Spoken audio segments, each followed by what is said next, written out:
来看伫台南的咸水，因为在地土木较咸，真侪农作物是较种袂起来。不过伫当地有一种真特别的烟豆送柑仔蜜，是种了特别好，咸甜啊咸甜，成做咸水特色的农作物之一。当地农会嘛有推出柑仔蜜干等等加工的产品，要甲大家推广在地好滋味。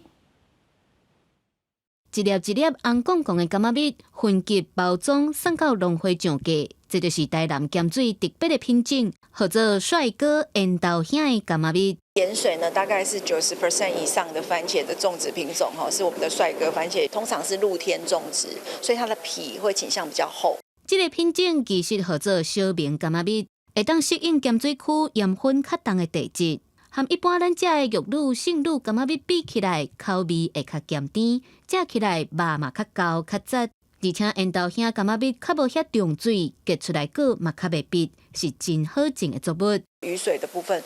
本身土壤的状况也很好，那所以我们今年的这个单供的分散啦，就是我们的病毒相关的这个我们病虫害的状况也稍微比较递减。今年的果品整体的品质是比之前好很多。不过，就算搁较好种的作物，嘛是得爱看天。好佳在今年因为雨水有够，柑仔蜜的病虫害减少，品质嘛对咧提升。另外，农会嘛推出烟豆香柑仔蜜干等等的加工产品，协助行销推广，互愈侪人会当熟悉到咸水特别的烟豆香。